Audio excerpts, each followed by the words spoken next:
মাধ্যমিক বা উচ্চ মাধ্যমিক বা আইটিআই করার পর তোমরা যারা পলিটেকনিক করতে ইচ্ছুক তো তোমাদের জন্য মূলত এই ভিডিওটি। দেখো, এই ভিডিওতে আলোচনা করব যে পশ্চিমবঙ্গে টোটাল কটি গভর্নমেন্ট কলেজ আছে বা সরকারি পলিটেকনিক কলেজ আছে, এবং দেখো টোটাল গভর্নমেন্ট কলেজে কয়টি সিট আছে বা কয়টি আসন আছে। দেখো, যে ইনফরমেশন ব্রোশিওর দিয়ে দেওয়া হয়েছিল পলিটেকনিক ফার্স্ট ইয়ার এবং সেকেন্ড ইয়ারে, সেখানে কিন্তু তোমাদের সমস্ত গভর্নমেন্ট স্পন্সার্ড এবং প্রাইভেট কলেজের সমস্ত লিস্ট কিন্তু দিয়ে দেওয়া হয়েছে। তো সেই লিস্ট থেকে দেখো আমি গভর্নমেন্ট কলেজের লিস্টটা কালেক্ট করেছি। দেখো, এখানে কিন্তু তোমাদের বলা আছে, দেখো list of government and government sponsored diploma in engineering or technology or architecture institute. মানে এখানে যে কলেজগুলো আছে এই কলেজগুলো কিন্তু গভর্নমেন্ট এবং গভর্নমেন্ট স্পন্সার। তো এখানে প্রথম কলেজের লিস্ট দেখো, বাঁদিকে কিন্তু তোমাদের কলেজ দেওয়া আছে এবং তারপরে কিন্তু তোমাদের ডিস্ট্রিক্ট দেওয়া আছে, মানে এই কলেজটি কোথায় অবস্থিত এবং কলেজের সমস্ত ডিটেলস কিন্তু দেওয়া আছে, এবং কোন কলেজে কি কোর্স আছে সেটা তোমাদের দেওয়া আছে, এবং হোস্টেল অ্যাভেলেবেল আছে কি না নেই পুরো ডিটেলস কিন্তু দেওয়া আছে।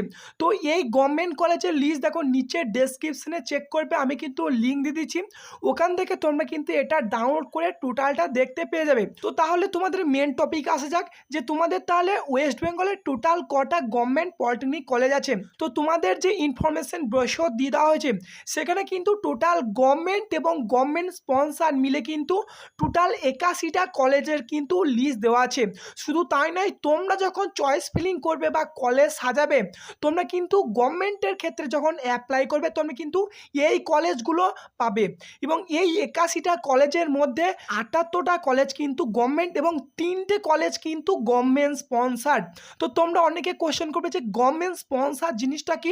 দেখো, গভর্নমেন্ট স্পন্সার জিনিসটা হলো যে টোটাল কিন্তু সরকারি নয়, কিছুটা সরকারির আন্ডারে আছে এবং কিছুটা কিন্তু বেসরকারির আন্ডারে আছে, এবং বাকি যে 78টা কলেজ আছে সবগুলোই কিন্তু সরকারি।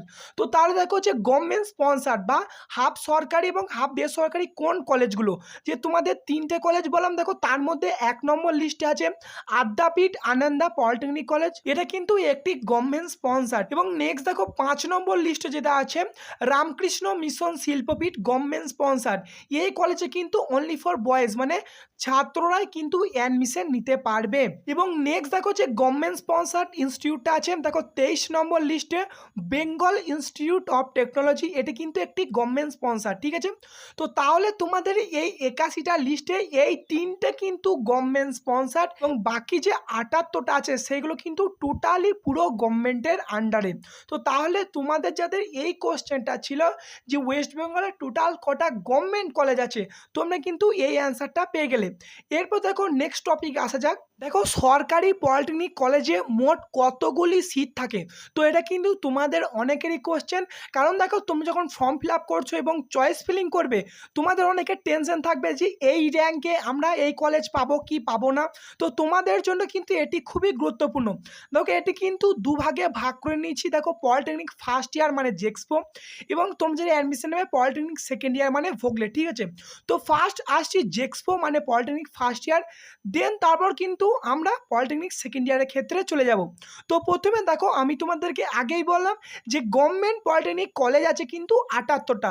তো আমি কিন্তু এক্ষেত্রে গভর্নমেন্ট স্পন্সার যে কলেজগুলো আছে যে 3টে, সেই কলেজগুলো কিন্তু আমি ছেড়ে দিয়েছি, কারণ যেহেতু আমি এখানে টপিক হলো যে সরকারিতে কটি সিট আছে। ঠিক আছে, তো নেক্সট দেখো যেটা লেখা আছে টোটাল ট্রেড অর ব্রাঞ্চ 281টা। ঠিক আছে, তো ট্রেড অর ব্রাঞ্চ বলতে কি, মানে কোন কলেজে কি কি কোর্স আছে এটাই কিন্তু তোমাদের ট্রেড বা ব্রাঞ্চ বলা হচ্ছে, যেমন electrical, mechanical, civil, electronics and telecommunication এইগুলো। ঠিক আছে, তো এরপর নেক্সট দেখো যে one trade or branch seat 63টা। ঠিক আছে, মানে একটা ট্রেডের জন্য বা একটা ব্রাঞ্চের জন্য একটি গভর্নমেন্ট কলেজে কিন্তু মোটামুটি 63টা কিন্তু সিট থাকে। তো আগে কিন্তু এটা 60টা থাকতো জেক্সপোর জন্য, এখন কিন্তু সেটা প্রায় কলেজেই 63টা করে দেওয়া হয়েছে।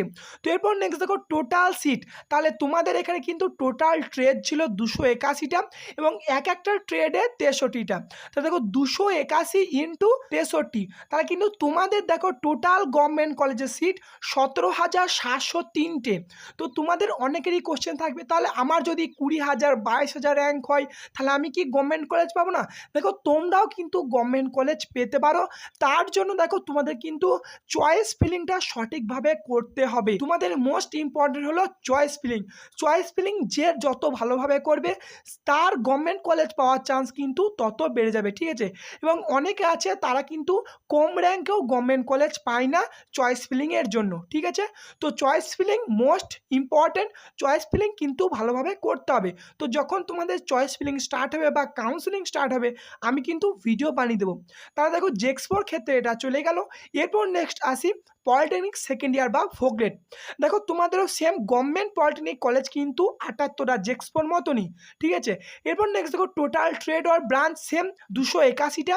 এবং এটা দেখো সব থেকে ইম্পর্টেন্ট যে ওয়ান ট্রেড আর ব্রাঞ্চ সিট 6টা। এটা তোমরা জেনে রাখবে যে একটা কলেজে জেক্সপোর জন্য যটা না সিট থাকবে তার 10% সিট কিন্তু থাকে ভোগলেটে। এটা তোমরা একটু ভালোভাবে জেনে নিও। দেখো 63টা সিট যেহেতু জেক্সপোর ক্ষেত্রে আছে তাই ভোগলেটের ক্ষেত্রে কিন্তু 6টা, ঠিক আছে? 6টার বেশি কিন্তু সিট থাকে না। তো তাহলে দেখো টোটাল সিট 281 ইন্টু 6, এই সেম জেক্সপোর মতো প্রসেস। এবং টোটাল দেখো গভর্নমেন্ট কলেজে কিন্তু সিট আছে 1686টা।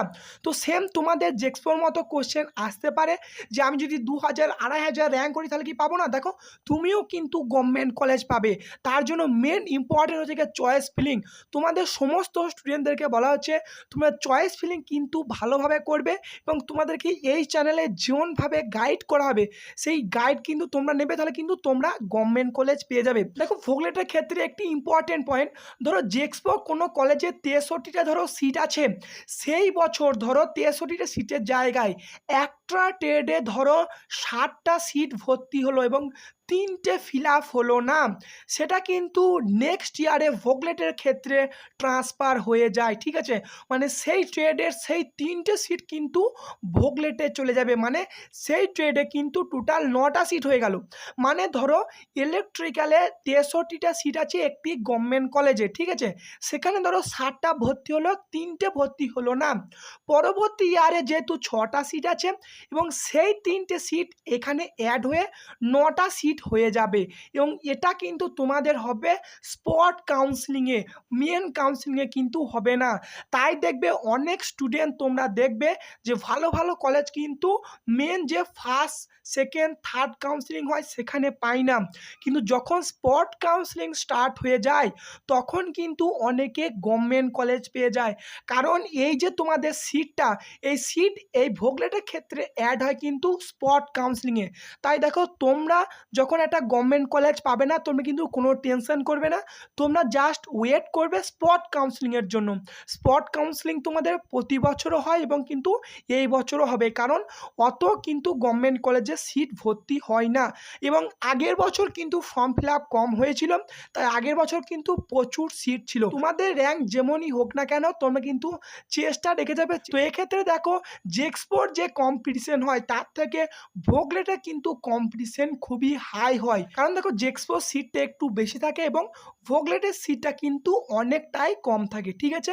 তো তোমাদের যাদের যাদের এই কোশ্চেন ছিল বা এই ডাউট ছিল আশা করি তোমরা কিন্তু এই ভিডিওটা দেখে তোমাদের অনেক কাজে লাগবে। এই ভিডিওটি এতটুকুই, ধন্যবাদ।